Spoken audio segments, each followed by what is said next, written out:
Right, so the Bokken Awase. Awase means to blend or to merge. A caveat before we start with this is that try not to think of it in martial terms too much. It's very easy to work out, to kind of start thinking, well, he's going to do this, therefore, you know. This is about exploring the nature of blending with movement. And as you get a bit more accomplished, you start to realise that this has many layers to it. It won't just be blending with your partner's cut and then the next movement. There'll be you're blending to the movement, then you're also blending to where the space is going to be. So you start being predictive. And then you start dealing with things like your personal intention, the fact that you're intending to do a thing and your partner then counters you, and you blend with that counter and then you move forwards and carry on. You know. So there's levels to this. It's a great little drill. This has been very useful for me over the years when I've been carrying injuries, because it gives me something I can carry on and do on the mat. So it's there's many levels to this. Saito Sensei changed things over the years, so you will see different versions of this. That's absolutely fine. The critical thing is that when you are using this as a tool, the Bokken is obviously a tool, a sword-shaped tool, you are keeping decent body mechanics the entire time. Try not to hunch your shoulders, keep your body upright, keep your hips over your feet, shoulders over your hips, just decent body mechanics. And another benefit you will get from this is the ability to start chaining movements together. You can develop power from your feet. Everything comes up through your body, which of course is applicable to everything else you do there. Okay, so the first one, my partner is going to come forwards with intention, and she's going to try and cut right the way down in the way of Sherman. As she comes into cut, one more. As she comes into cut, I blend. I'm moving just off the line about 30 degrees, and I cut down the centre. Now, from a newcomer's point of view, this is probably the safest way to do it. When you get a bit more accomplished, cut through to the head. One more. And again. So I'm just going off the line, not too much, just enough so that I can move to the inside of my partner's shape. The first of these Awase, this is the main one, so as we cut, but there's also two henka. Now you'll see variations on these. The one that I was taught, I go off to the left and cut through to here, and then I go off to the left and I cut yaku on the opposite foot. And again, I'm moving back just so you can see the space. You'll see people, sometimes you see people go two to the right. You'll see people that go to the left and they'll lead with the back foot. You'll see people that go to the left and they'll lead with the front foot. It's up to you. The main thing is that your body movement is correct and you're blending with whatever your partner's giving you. That's the heart of the thing. The rest you can almost make stuff up. It's not that important. So let's just go through them from the step. Okay.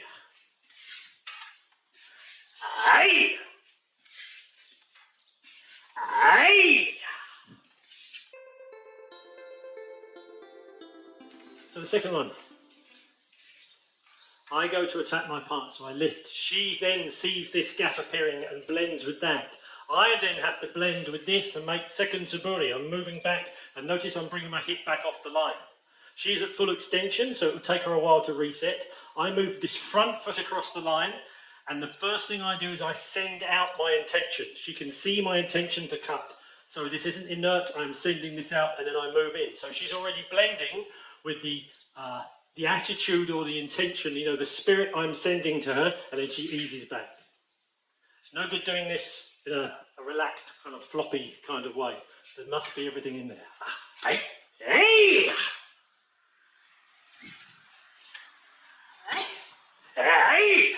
Now that time was a good example. I didn't step back enough, and I'll show you. Very, very close to me. In this instance, you do the henka, which is basically to open this front leg up and you cut straight down on the outside. Be careful, because if you don't control the tip properly, you can crack your partner's wrists. So, here, across the line. And the henka, she's come right in. Aye.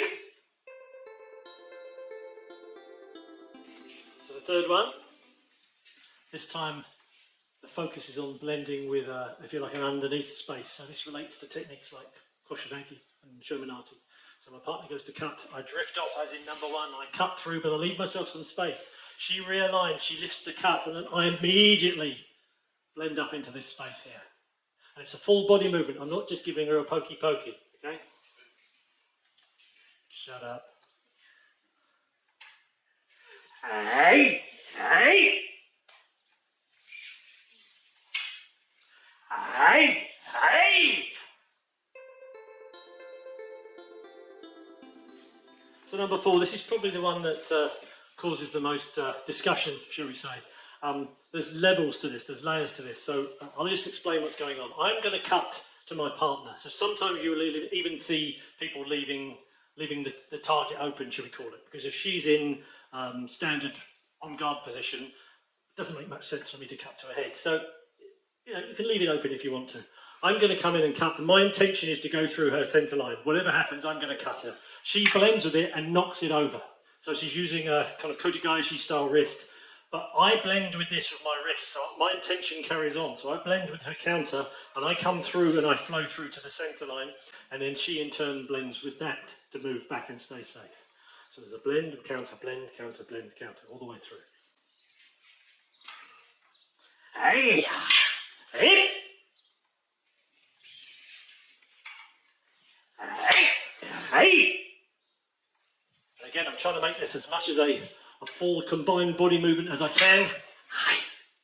I'm not just kind of doing this kind of stuff, it's an extension of the whole body system reacting to my partner's entire system. Hey, hey, hey. So number 5, in many ways this is the kind of the yin and yang to number 3. With number 3 we're going off to the right hand side on the natural leg, and then we're going up into the space underneath. And we're filling in this space and lifting our partner's kuzushi up. And with this one, we're going off to the other side, changing feet, cutting yaku. I'm leaving space so she can lift, and then I trace up and I'm trapping the wrist. But the feeling of this is very much going over the top of her and flowing down into the back of her posture. So this is reinforced by my back foot. It's going up through the underside of my arms into my grip, into my hands. If she moves forwards and tries to cut now, this is redirecting straight into my feet. So the feeling of this is flowing over the top, very much like tenchinagi or something like that would be. It's an over the top feeling, whereas number 3 is underneath, if that makes sense. So the same thing, I'm leaving a little bit of a space so she can cut. I'm changing feet, I'm making like an uke nagashi, block and flow. And I drop back so that I don't stop her wrist, because if I stop her wrist, she can't lift up. Then as she goes up, I track, and I'm using 45 degree just to track the wrist. And it's a line through her structure. I'm not kind of over here. I'm trying to stop that cut. There's the blade. Hey, hey. Hey, hey, hey. Bit of a variation. Hey, hey. So if you look at this from a body movement point of view, just cut. Hey, hey. I'm tracking, my spine is tracking her spine all the way through. Okay, so number 6. So this is the first of the more developed ones. It's a combination one.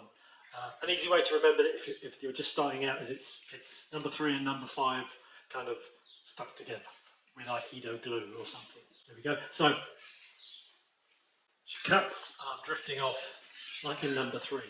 And then as she lifts, I'm blending into the space. Now I leave the head open, and as she comes in to cut, I drop this uke nagashi and I come round, but this time I go head, wrist, and then as she steps up, I trap the wrist again. So this is the first time where you get an emphasis on controlling the tip of the bokken, which is something when you get a bit more experienced, you should be focusing on, because then you've got all of the energy coming up through your feet and you're controlling the tip of the weapon, and it becomes a true extension of your system. This is why it's a useful tool. So, hey, hey, hey, hey, hey. So the whole time I'm tracking what my partner's doing. My partner is cutting to where I am, rather than predicting where she knows I'm going to be. You've got to be careful with that. And the whole time we're trying to keep our distance and the unification of the two movements together as much as we can. Hey, hey, hey. And again, you see, there I cut kind of to the forearm rather than the wrist. I'm cutting through the centre line. So depending on your partner's cut, there's going to be little, inconsistencies. It doesn't matter too much there. Head, centre, up. I was much further apart there so I could show what I meant. And again, if you first start out with this and you find you're whacking each other on the hands, give yourself some space. I'll take half a step back. That's fine. Kimasubi style. Hey, hey, that's fine. Ideally, if you do practice further out, at least try and make the irimi to close this up at the end if you can, just so it finishes nicely. One more. Hey, hey, hey, hey, hey. So, this particular blend, this is getting into that whole area of being able to, in the old days they used to talk about extending your ki. And, I'm a working class Cockney boy, so it was always a little bit outside of my field of experience. I never really properly understood what that meant. Nowadays I think about it as presenting everything properly, but also having the mental intention of what I'm going to do being completely focused 100%. And to a certain extent, me projecting that to my partner. Now, I found this drill one of the best ways for me to develop that idea. So this, once you've done this once or twice with someone, it's never the same as the first time you do it. So whenever I'm demonstrating this at a seminar, I'll always pick someone up that's never done this before, from another martial art, because you get a true reaction. So basically, my partner, in this case, Henrietta is going to basically slide in and make first Saburi and basically cut me in half. That's her intention. And this is quite difficult for Uke, because she's got to have that intention on every cut, even though once she knows what's happening, okay? Now, I am going to interrupt that. That's what this is about. So, hey! Hey! So I've got to fill in that space with enough determination and enough expression and extension, if you want to say. I'm throwing that idea out so that you get that flinch. But you should actually make them think that you're already, just lift your cup for me, that you're already here. And you'll learn as you play around with this that if I just go chew down here, it's not really much of a threat. If I go straight to the face, what could often happen is they'll put their head back, but they'll want to step back. So there's a kind of a space around here, just above the sternum, where from my partner's eyesight now, this is almost a blind spot. If she's looking at me, this is almost a blind spot, but she's very aware of this space here as it's like a stop point. That's why Shomanati is such a powerful technique. So have a play with it. I'm going to thrust as she lifts up. I'm going to thrust, I'm going to stop her movement, but I'm going to keep this space full and occupied. I'm not doing this and then something else, or I'm not doing this. This stays full. And then as the cut comes down, I'm bracing it underneath here. I'm keeping this occupied, and I go around, and the cut comes from my taisabaki. It comes from the body movement. Through the back of the neck, sometimes you see people take the Achilles tendon. One more, please. Hey, hey, hey!